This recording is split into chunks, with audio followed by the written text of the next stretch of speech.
Hello दोस्तों, कैसे हैं आप सभी का स्वागत है आपके अपने इस यूट्यूब चैनल हिंदी की बिंदी में। तो दोस्तों, आज हम बात करने वाले हैं उसने कहा था कहानी के बारे में। विद्वानों ने क्या-क्या मत दिए हैं। तो इस कहानी को कुछ लोगों ने इसके पक्ष में अपने मत दिए, तो कुछ लोगों ने इसके विपक्ष में मत दिए। तो किस विद्वान का, किस लेखक का इस बारे में क्या कथन था, वो आज हम इसके बारे में चर्चा करने वाले हैं। तो इससे पहले मैं बता दूं कि मैंने आप सभी को पंडित चंद्रधर शर्मा गुलेरी जी का जीवन परिचय भी बता दिया है और उसने कहा था कहानी का सारांश, पात्र परिचय आदि भी बता दिया है, जिसका लिंक आपको डिस्क्रिप्शन बॉक्स में मिल जाएगा। तो चलिए अब हम चर्चा करते हैं इस कहानी के विषय में विद्वानों के क्या मत थे। तो चंद्रधर शर्मा गुलेरी की अमर कहानियों की भूमिका में डॉक्टर अमरनाथ झा ने लिखा है, उसने कहा था शीर्षक कहानी में तो विशेषकर ऐसी विलक्षणता है कि एक अधिकृत कारणे किमन्यथा रोदिति ग्रावा। डॉक्टर श्याम सुंदर दास ने गुलेरी के साहित्य को अमूल्य रत्न माना है, क्योंकि गुलेरी ने अपनी कहानियों में पात्रों के भाव, परिस्थिति में सजीवता का समावेश किया है। आचार्य रामचंद्र शुक्ल ने इस कहानी की उच्छ्वसित प्रशंसा की है और मर्यादा में रहकर प्रेम की व्यंजन करने वाली अद्वितीय कहानी इसको कहा है।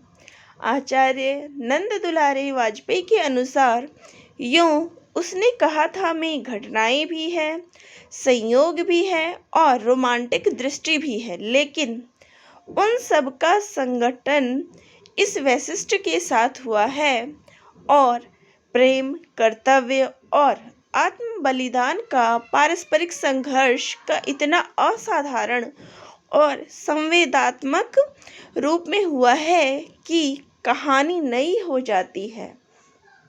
मधुरेश ने लिखा है कि उसने कहा था वस्तुतः हिंदी की पहली कहानी है जो शिल्प विधान की दृष्टि से हिंदी कहानी को एक झटके में प्रौढ़ बना देती है। प्रेम, बलिदान और कर्तव्य की भावना से अनेक कहानियाँ लिखी गई हैं, किंतु यह कहानी अपनी मार्मिकता और सघन गठन के कारण आज भी अद्वितीय बनी हुई है। हिंदी कहानी के प्रारंभिक काल में ही ऐसी सृष्टि रचना का प्रकाशित होना एक महत्वपूर्ण घटना है। डॉक्टर नागेंद्र ने लिखा है, गुलेरी जी की कहानियों का प्रमुख आकर्षण तो रस ही है। यह रस उथली रसिकता या मानसिक विलासिता का तरल द्रव्य नहीं है, जीवन के गंभीर उपभोगों से खींचा हुआ गाढ़ा रस है। पंडित विनोद शंकर व्यास ने मधुकरी की भूमिका में लिखा है कि 1915 में ईस्वी में उसने कहा था कहानी ने विद्वानों को चकित कर दिया। हिंदी कहानियों में आज तक इसके जोड़ की कोई दूसरी कहानी नहीं निकली। इस कहानी का शीर्षक ही बहुत आकर्षक है। हिंदी में यह पहली वास्तविक कहानी है। इस कहानी के सब अंग वर्तमान में हैं। जो इस कहानी को पढ़ेगा वह जीवन भर इसे भूल नहीं पाएगा। गोपाल राय के शब्दों में यह हिंदी की पहली कहानी है जिसमें एक तरफ पंजाब की पृष्ठभूमि है तो दूसरी तरफ फ्रांस की ज़मीन पर लड़े जा रहे प्रथम विश्व युद्ध की युद्ध और प्रेम के साथ चलने वाली संवेदना के चित्रण की दृष्टि से यह कहानी हिंदी में आज भी अकेली है। शुक्ल जी के शब्दों में उसमें भीतर से प्रेम का एक स्वर्गीय स्वरूप झांक रहा है। कहानी भर में कहीं भी प्रेम की निर्लज्जता, प्रगल्भता, वेदना की विभत्स विवृत्ति नहीं है। इसकी घटनाएं ही बोल रही हैं कि पात्रों को बोलने की अपेक्षा नहीं। कहानी की भाषा ताजगी और यथार्थवादी रंग लिए हुए हैं।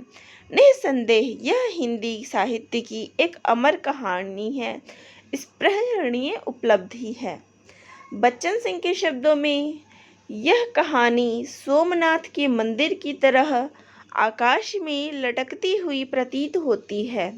यदि भावुकता को चुंबक से हटा दिया जाए तो मूर्ति धरती पर खंड खंड हो जाएगी।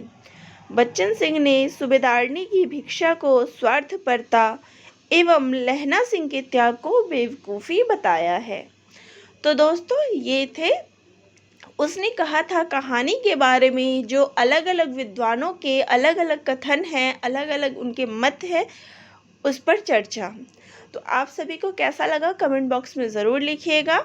इसी प्रकार से नए नए वीडियो को देखने के लिए चैनल को सब्सक्राइब ज़रूर करिएगा और बेल आइकन को दबाना ना भूलिएगा, ताकि जब भी कोई नया वीडियो अपलोड हो तो आप सभी को वो मिल जाए। तो दोस्तों, आप सभी का बहुत बहुत धन्यवाद।